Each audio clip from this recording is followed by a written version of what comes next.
I'm Rip Esselstyn, and you're listening to the Plantstrong podcast.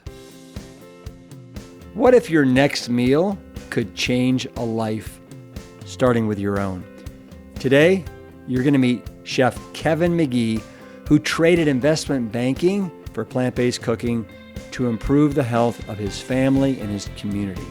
His story is coming up right after these words from Plantstrong.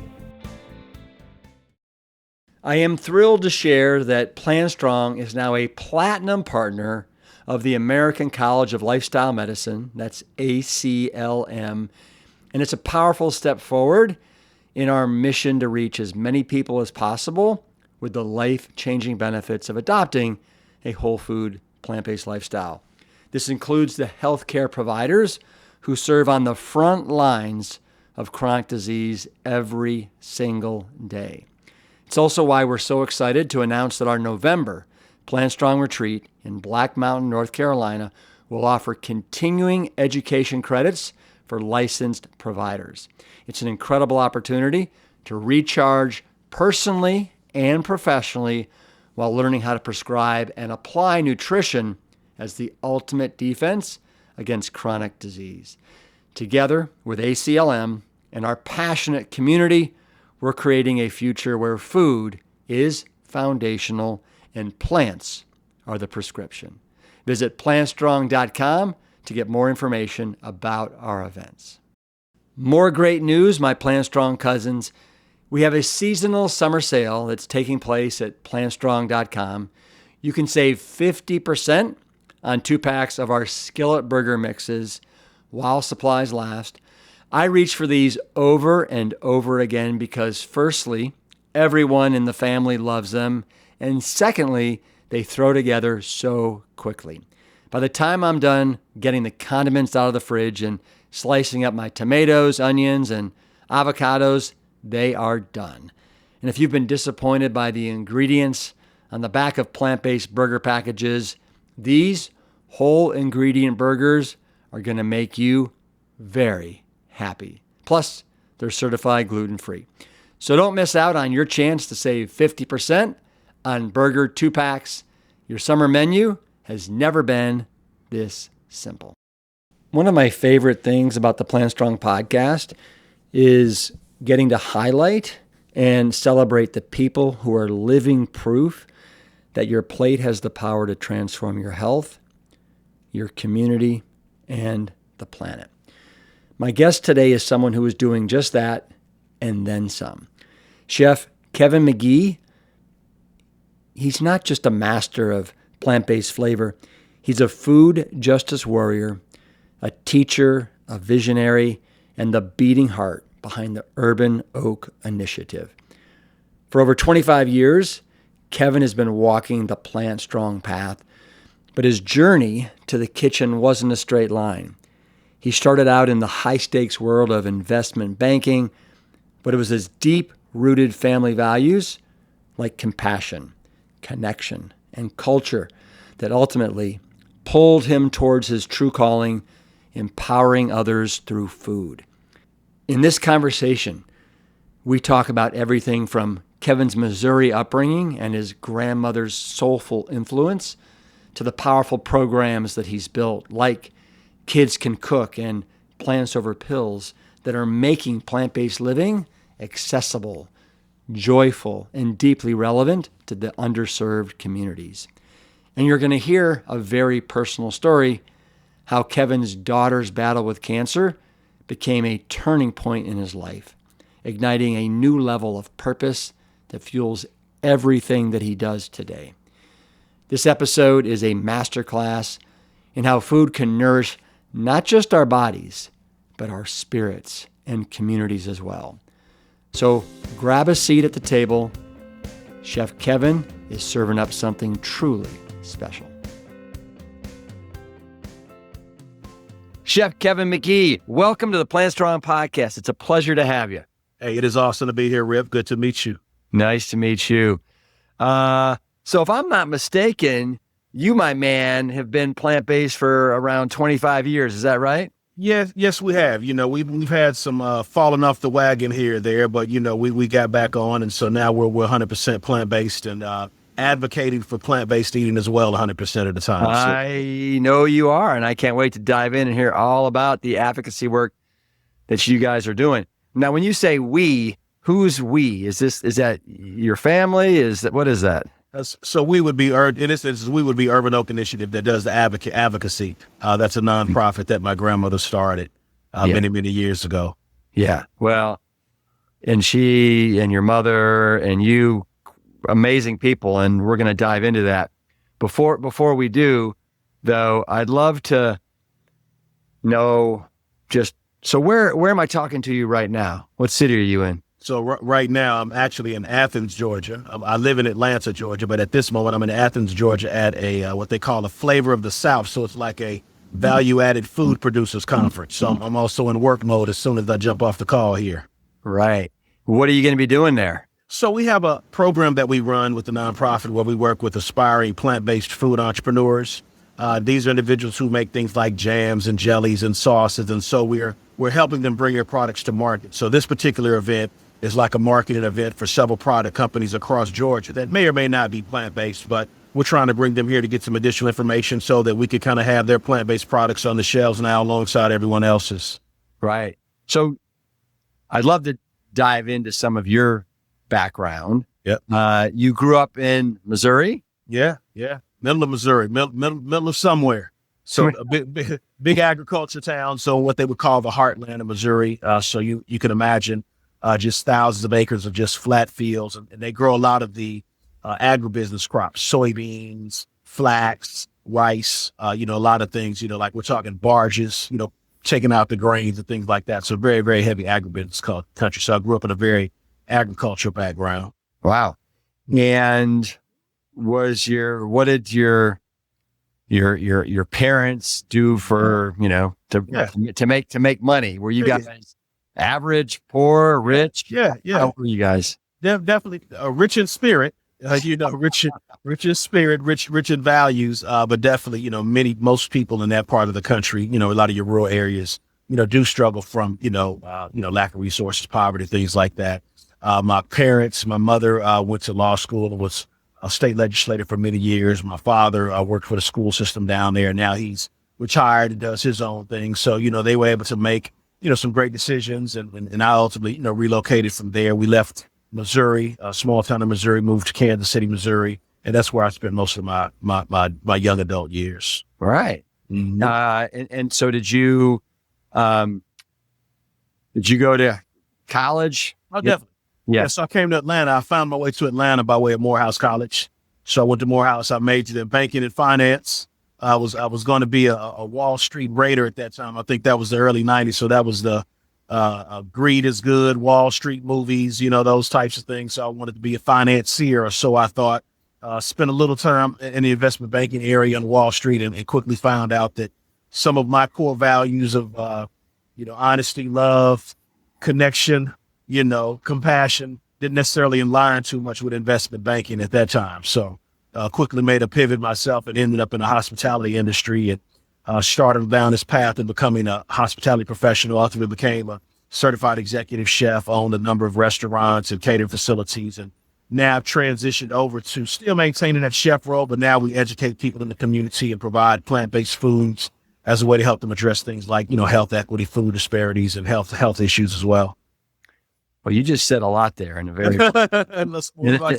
in a very, very short period of time. So I want to backtrack for a second. Yeah, let's unpack it. You and Gordon Gekko didn't quite see eye to eye. Exactly. On certain things, right? Yeah. But so how long were you in the finance banking world before you were like, you know what, this just doesn't, did you know on day one, but it took you 5 years, or? I knew on day one, it probably took me 6 months.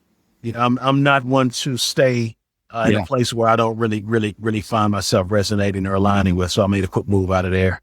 Yeah. Good for you. Yeah, definitely. Okay. And then, and so you went, so have you always had a love for like food and cooking? Is that what, at some point, like 6 months in, you're like, okay, this isn't it. And then is that when you immediately made the pivot and you're like, okay, my passion is food and I'm going to do something in this arena? Yeah. So I think I immediately made the pivot. I started doing some work in the nonprofit sector, working with farmers, agriculture farmers, helping them do things like get business loans, business financing. So I found a nice hybrid of the two, where I was using what I had learned, but I was using it to kind of help, the food system at that time, what would later be known as the food system. I thought I was just sort of helping farmers, get loans to do crops and things like that. But I believe that, along with some of the other exposure that I had to different types of cuisines in the early years of my career, largely what made me be focused more on, cooking and the culinary aspects. Mm-hmm. You said there that so some of the values didn't align with yours, namely like love, compassion, honesty. Those are, I think, like foundational core traits that more people really should embrace. Definitely. Where did you learn those qualities? Yeah. So I think the same thing. So, my grandmother played a big role in my development growing up. She raised me a lot along with my mother and my father. From a really small country town, only 2,000 people, where everybody knows you. You know, so there's always a sense of accountability no matter where you go. The closest major town was Memphis, which was like an hour and a half. So, in that type of environment, you do kind of form those core values around just, compassion, honesty, because you can't go too far if you're not honest. Town is pretty small, so you can't, you go to the next town over, but it's like 5 miles. So, the word travels fast in small towns. So you have to really be accountable for yourself, and reputation still mean a lot, in that part of the country as well. Yeah. So how close were you to your grandmother? Oh, exceptionally close, so much so, she started the nonprofit back in 1997 that I now run today in Atlanta.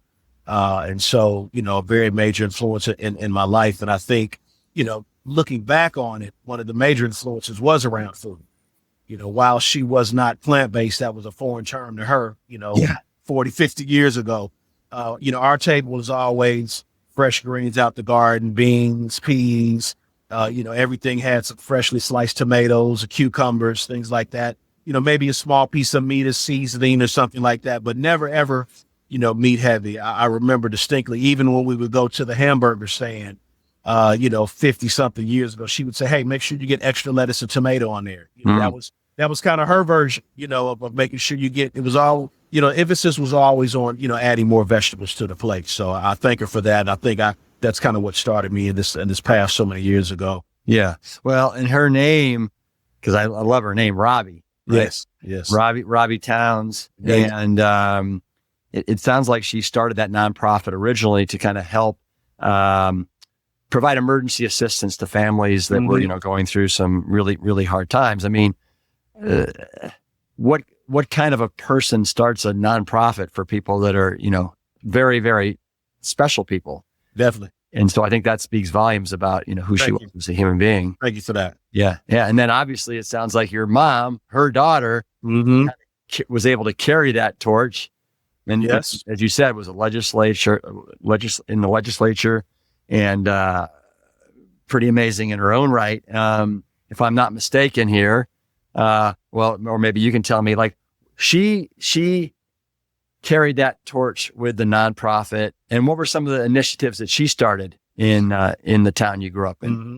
Yeah, so they were always focused around youth and their families. So, one of the most popular ones would be giving out the common, food baskets, throughout the year. So it's a lot of her work was always focused on food. Again, she wasn't, plant-based, but was always focused on the importance of food, and I think that's something that we're missing today. She really saw food as something important. She was really focused on health.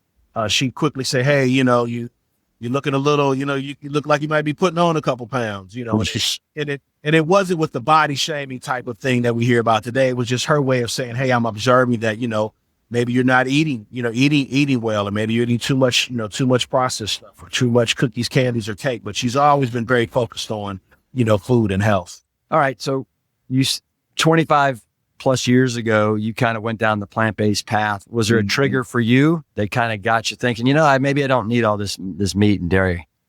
It's interesting. I just started down the culinary path at the same time. And so I was working at a lot of different restaurants. I was working at soul food spots and pizza spots, just trying to get experience in the culinary profession because I didn't have any with an investment banking or finance background. And my roommate at the time was sort of flirting around with the idea of becoming plant-based himself.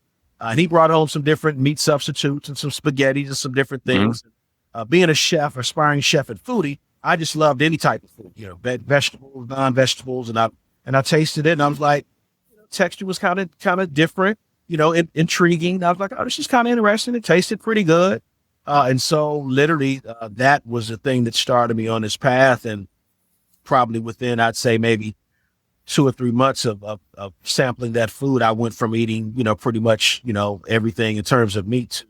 I just became vegan, and I was, vegan for the next like 5-6 years, just like that. I've always been kind of extreme dude, so kind of either love it or take it type of thing. So, and then I think after the first year, I really began to notice the health benefits. I used to suffer a lot from things like strep throats, chronic colds, other issues. And so when I saw that, those weren't happening, then more importantly, other people were saying, hey, I noticed, you're not, getting sick like you used to, and this isn't happening. I was like, yeah, works for me, So after that, I was pretty much sold. Yeah.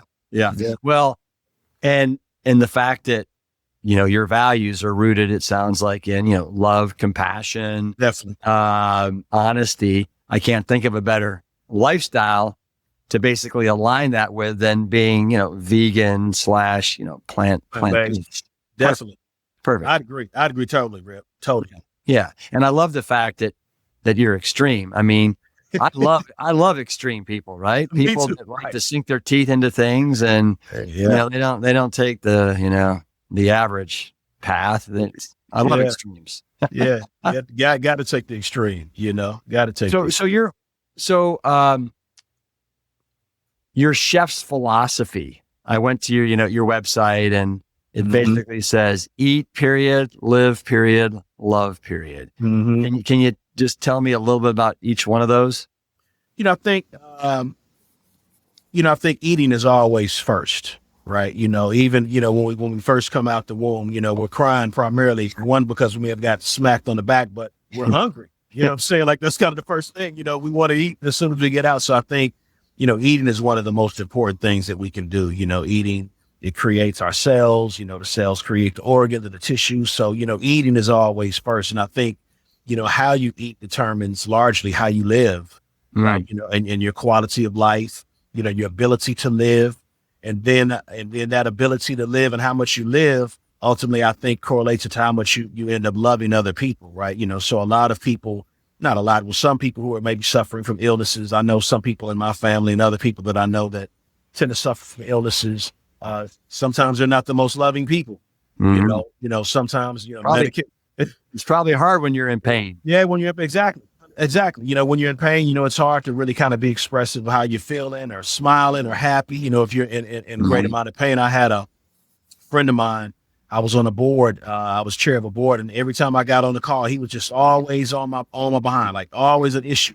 You're doing this wrong. You're doing that wrong. And I was like, what is wrong with this guy? And maybe a year or so later, he kind of confided in me that during that time, he was on a lot of medication. And he wasn't even really in control, of kind of how he was presenting himself. So, I think, we have to really look at what we eat and understand that it influences ultimately, how we live and how we love. Well, yes. And I also noticed on your Instagram channel, you had a post, I don't know when, sometime in the last year or so, but it was a woman and she was talking about eating basically animals and eating death and just the vibrations. Definitely. They kind of, go through the body. And do you want to have that death and pain and suffering and those vibrations going through you? I'd never heard it expressed that way before. And I thought it was really powerful. Yeah.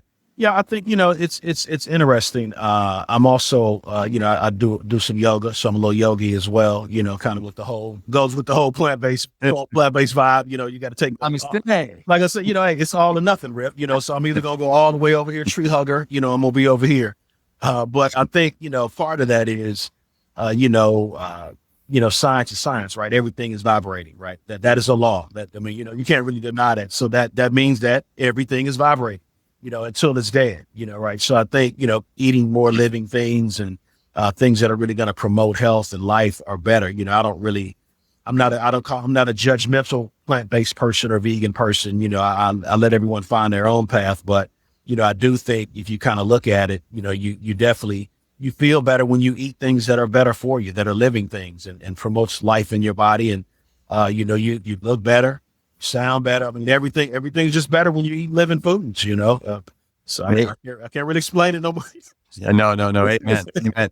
Yeah.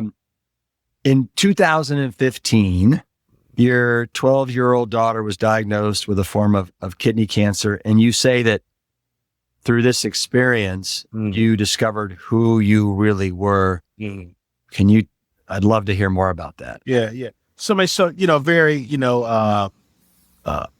interesting journey. I won't call it unfortunate because I think everything that happens to us, has purpose, has meaning. And I think when something like that happens to a family in particular, that everyone involved in that has something that they can get out of that. There's a learning lesson in that for everyone. And for me, that learning lesson was really beginning to focus a lot more on the advocacy piece that we had talked about. Prior to that, when I was a chef in my early years, I wasn't a vegan chef. I was just a chef. That was the job I had. I cooked, meat and other things, for people. That was my job, So, but after that event, that kind of really made me a little bit more focused on the health of other people and the health of others. And so then I really changed my direction and started to do more around advocacy around plant-based eating and healthier eating. And that was around the time also that I began to flirt with the idea of kind of taking on my grandmother's nonprofit, or that time my mother's nonprofit, and taking it to the next level. So yeah, definitely, interesting experience. I like to always give that to my daughter because that's really a big part of her story, and so I think that, for me though, it was really just a learning lesson about, how I can be more focused on doing things to kind of add more stuff to the conversation around health and wellness and eating well. Yeah. And so I assume, how is your daughter doing? She's graduating this in a couple of weeks. She's 22. She's a special education teacher, which is I call exceptional education teacher. Good. Right? Which is amazing. She's going to have her master's at 22 in special education, and that really has come from her journey. As a result of her journey and being around so many other children who had some issues, different challenges, and things like bullying and being sort of marginalized. It really put a fire in her and her spirit to go out there and help, other young people who are having challenges, around autism or special education or special needs. And so she truly excels at that. So, and so is she cancer-free at this point? Definitely. Yeah. Yes, she is. Indeed. Is she also plant-based? She's somewhat. She's not 100% there, but that's how they grew up, and they do have a very good knowledge of health. She juices a lot, a lot of juicing. So, like I said, you let people take their path, and you just do what you can. And she knows the plant-based way and the vegan way. So, maybe one day she'll return to that path, but she definitely has the knowledge to do so. Yeah. No, I'll bet you dollars to donuts that she comes back to that. Yeah. Maybe dollars to vegan kale. Vegan, right. Dollars to kale, right. So you were a chef.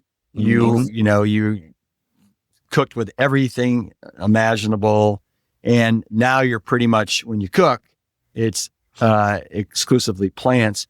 Yeah. What did you find is the biggest difference between cooking meat and using animal products versus taking them out as a chef? Is it more challenging, less challenging? I think it is more challenging. It's a little more time intensive to get the textures and the vegan items to be more palatable to people who don't eat meat.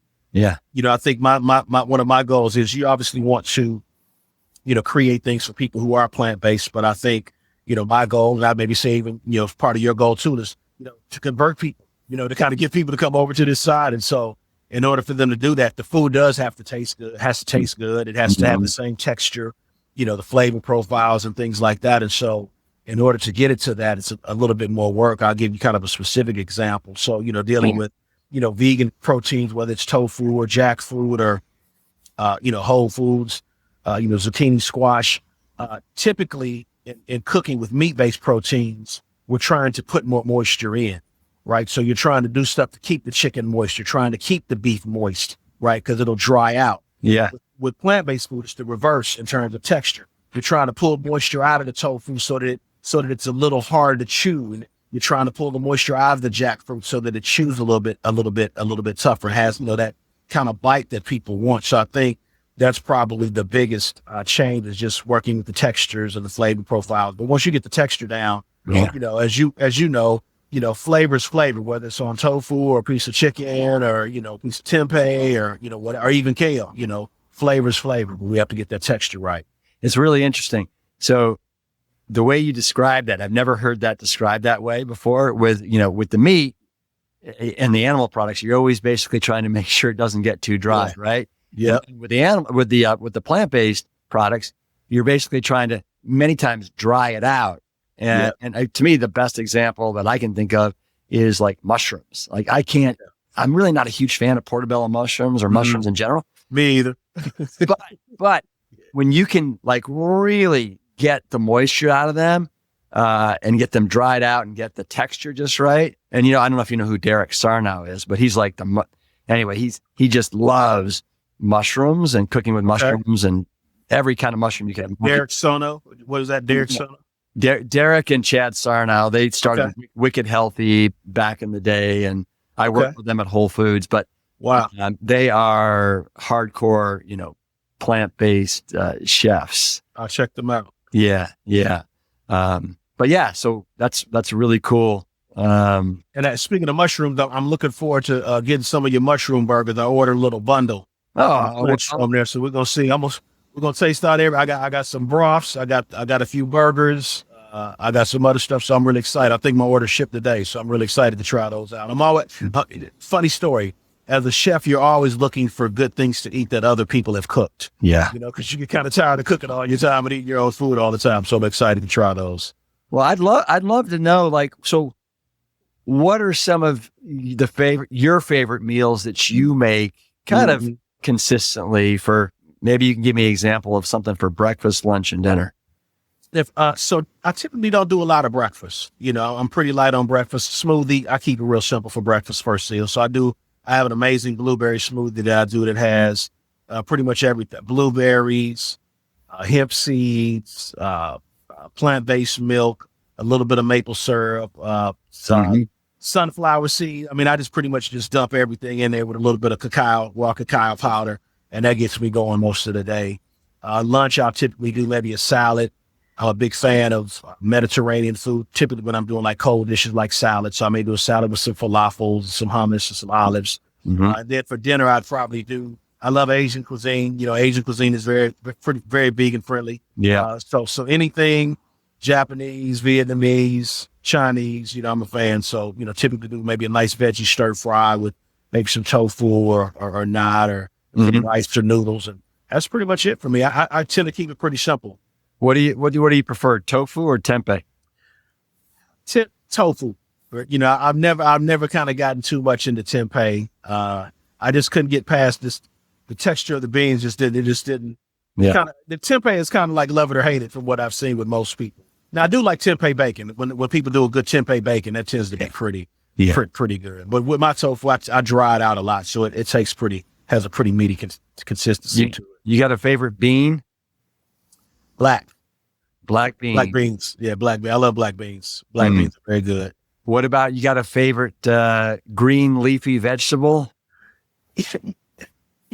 Pretty much all of them. Kale is great. Kale's everywhere. Right now, I think I'm doing a lot of arugula. Arugula is really good. It's quick. It doesn't take a whole lot of time. If you want to cook it, you can put it in a soup. You can eat it raw. So I tend to eat a lot of arugula. I like a lot of butter lettuces. So a lot of, more of the lighter living lettuces. Yeah. I noticed that, I think it was New Year's, you on your Instagram channel, you've got looks like an amazing maple glazed collard greens. Oh yeah, those are good. Yeah, those. Gosh.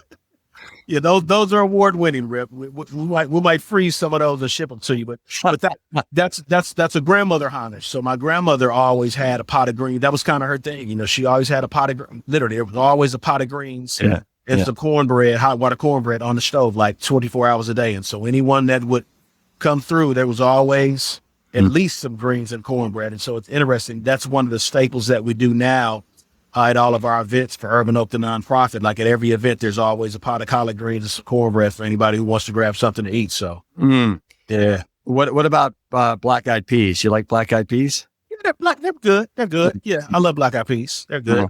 Yeah. They seem like they're also kind of a New Year's deal as well. Oh, definitely. I think, they're New Year's, all years, a lot of history behind them. Really cheap, full of protein, very, very unique flavor profile on it. So yeah. What about, do you have a favorite potato? It should be sweet potato, right? Because they're a little bit better for you. You know what I'm saying? You're saying it's not, but it's not. I like the little small Yukon Gold. Yukon Gold is a good potato. They make great smashed potatoes. You can, smash them. You can fry them. So I think Yukon Gold is probably, one of my favorite potatoes. I mean, I do the purple potatoes on occasion. The heirloom varieties, but you can't beat a good Yukon Gold potato, I think. Yeah.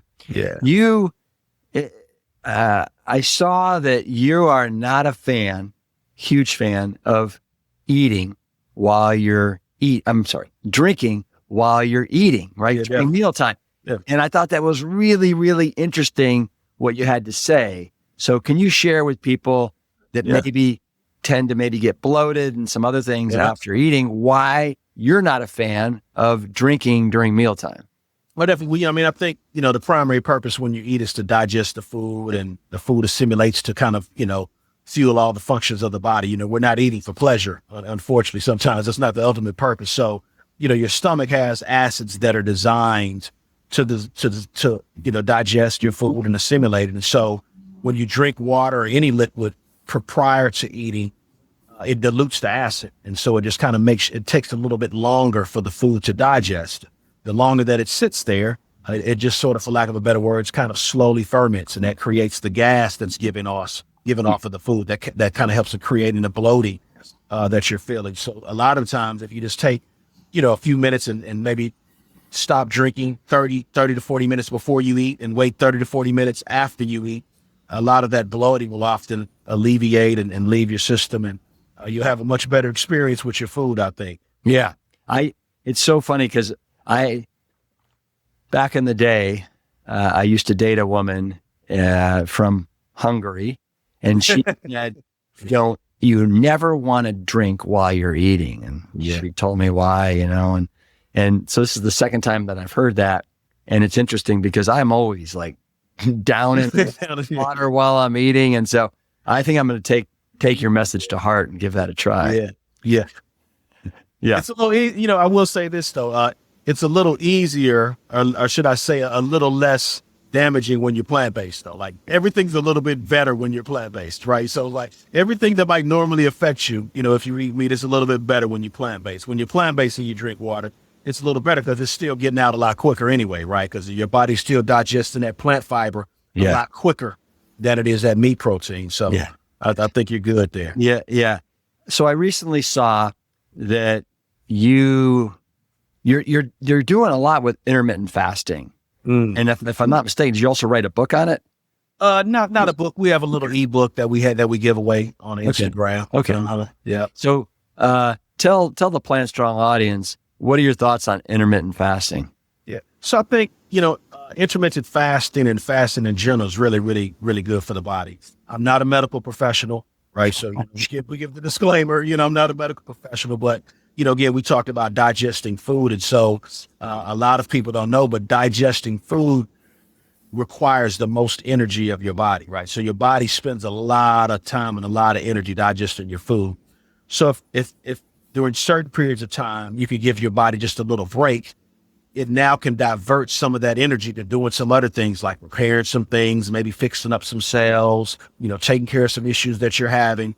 And so when you do intermittent fasting, that's what it allows it to do. You allow your body a set amount of time, to sort of, repair itself. There are a lot of different ways you can do intermittent fasting. Some people do, 1 day a week and then eat the other, 6 days, or they do, eat during an 8-hour window and then they don't eat for 16 hours. But the bottom line is whenever you do fast, it's really it's less about not eating and more about helping your body divert some of that energy to doing some more critical functions that you may need at the time. You know what's really interesting about that is when you think about it, when you do get sick with the flu or something like that, your appetite typically goes completely away. It does. It's your body's way of saying, you know what, we're going to put everything into making you better.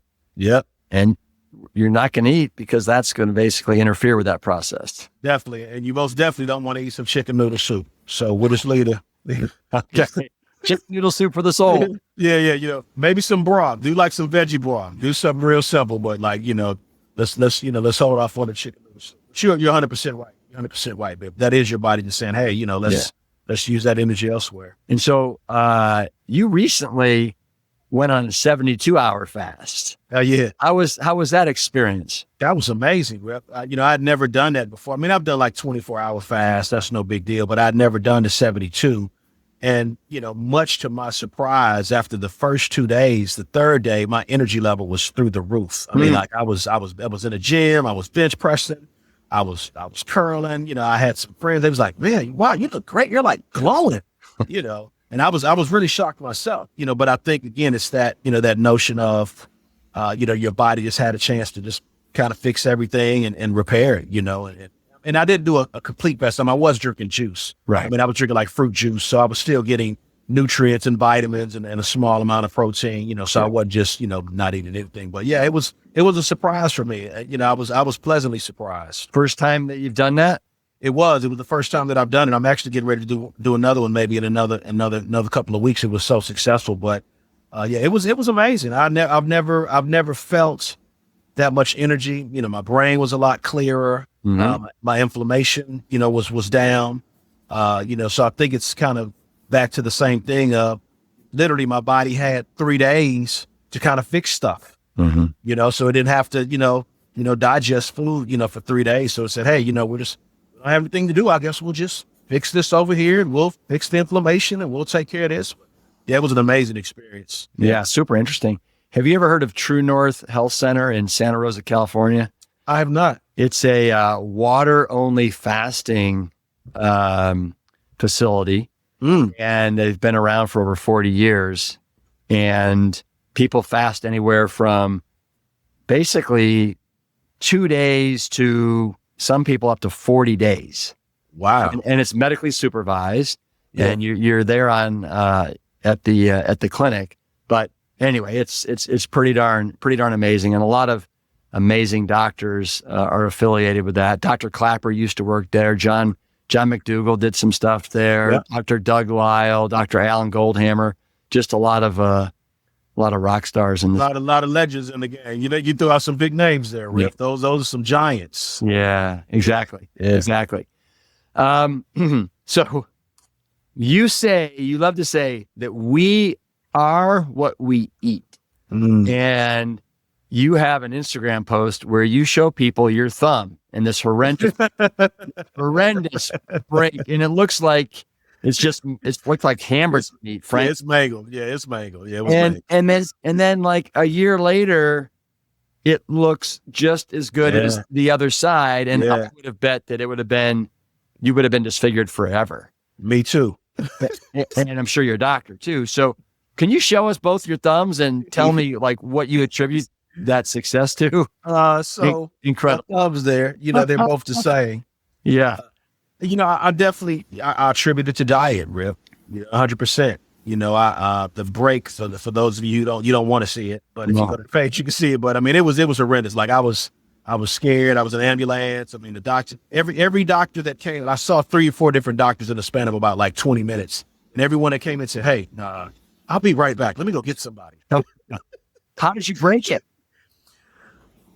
I like to tell people I was doing something like, jumping off a mountain or, I come up with these amazing stories. You're like, oh my God, that's amazing. I saved the pit bull. I saved the kid from a pit bull. And I stuck my hand out there. You are so amazing. But in all actuality, Rip, I was walking out of a door. I was carrying a couple tables. We had an event and I was carrying some tables and I like tripped on my shoelace. It was just a freak accident. And somehow my thumb hit the concrete at the exact correct angle. It pulled off the nail. It pulled off all of the nail bed. I mean, it was tough. It was tough. And you had about a year. You had to go through some surgeries too. Yeah, I did. I had surgery on the thumb. They put in, he redid the thumb and everything. And it even now it still tingles, a little bit. So it's still healing. But I will say it was amazing to watch it just kind of rebuild and regrow, and like the nail to grow, and just it was a year-long process. The doctor said, hey, it's going to be like a year before the nail grows. So, as adults, we've never seen we never see ourselves grow, right? You never seen your thumb or your nail because we're grown, you know what I'm saying? So you never see it grow. So like to see something grow back slowly, it was just a very amazing experience. And so with the plant-based diet and the other things that I was doing, I definitely feel it was, as a result of like, what I ate, like I said, you are what you eat, the quality of what you're putting into your body determines everything, really, everything. Yeah. Yeah. I want to pivot right now to talk a little bit more about the Urban Oak Initiative, which is your 501c3 that, has it always been called that, or did you rename it when you took it over? So I renamed it. It was originally called Helping Hand Ministries. And it was kind of more church. It was church focused when my grandmother first started. That was kind of the institution, in the town where they were at. And so it was it was Helping Hand Ministries. And then in 2019, I believe we transferred it to Georgia and registered the name as Urban Oak Initiative. And Urban Oak stands for urban. We work primarily in urban areas, economically challenged areas. And oak, for oak tree that still stands in my grandmother's yard today. That was kind of planted. It was planted at around the time that I was kind of coming to the earth, like, when I was like 3 or 4, it was planted. So I said, hey, let's go with that. And our logo is a tree, it's an oak tree, it's an oak tree it looks like it's a fist, but it's a play on words because it's really not a fist. It's a hand with a seed, right? So we try to play on that and plant those seeds and really plant seeds for the future with the nonprofit. Yeah. So I want to just let everybody know. So your mission is to feed the people. You have a quote in there saying, I believe that everyone has a right to eat healthy, wholesome, and nourishing food. As a society, we should advocate for food justice and equity, particularly in communities of color. I'd love to know like some of the initiatives that you're doing right now with your Urban Oak nonprofit, and ways that we, the listener of the Plant Strong podcast, can get involved, support, donate, all those things. Definitely. Well, number one will be just kind of going to the website, and I think you all will share that on the platform afterwards. Yeah. But we have 3 specific programs. One is called Kids Can Cook, and that is a program where we go into community centers and schools and we show young people how to cook plant-based food. We're not taking them to culinary school. So these are just kind of like basic, how to use an air fryer, how to use a hot pot, how to make smoothies, how to do salads and things like that. And so that is Kids Can Cook. The second program is called, that Kev is for children 12 to 18. Is there an age range? Primarily like, let's like 8 to 16 range. Okay. So elementary, middle, and early high school, when they're forming those eating patterns, that's when we do the Kids Can Cook.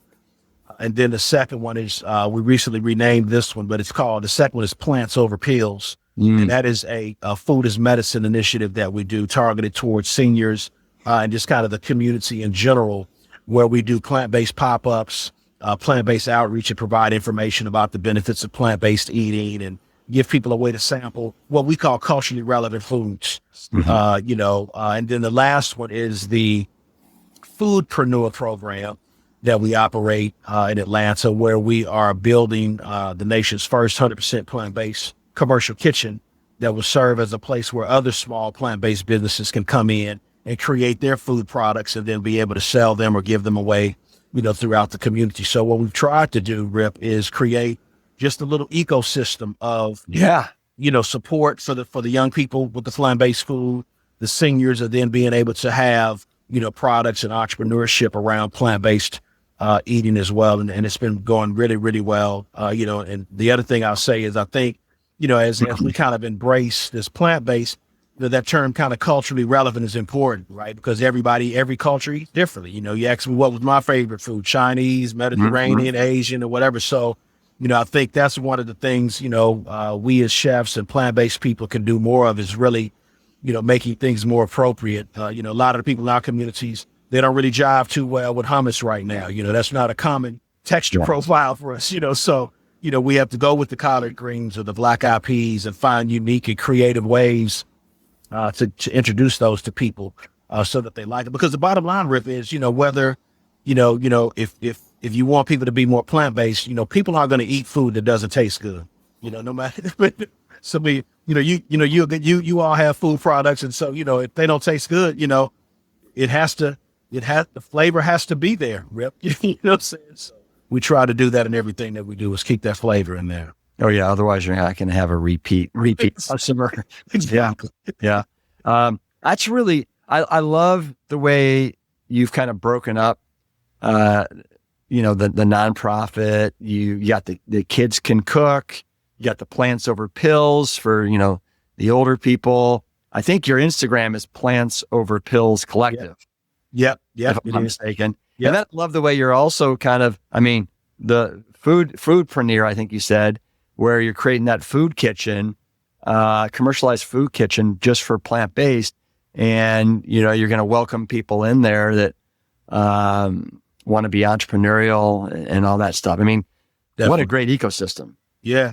We're excited about it, and I think it's going to do well. And it's right in the middle of, a community that, has, low access to food, some economic challenges. So, we've been very well received there. People are loving the jackfruit. They're loving the tofu. They're loving, the different things, and so we're really excited to be able to do more to help those individuals, eat better. Because I think, like you mentioned, everyone should, there's no Whole Foods over there, right? Mm-hmm. But does that mean that they shouldn't have the opportunity to eat good, wholesome, plant-based food?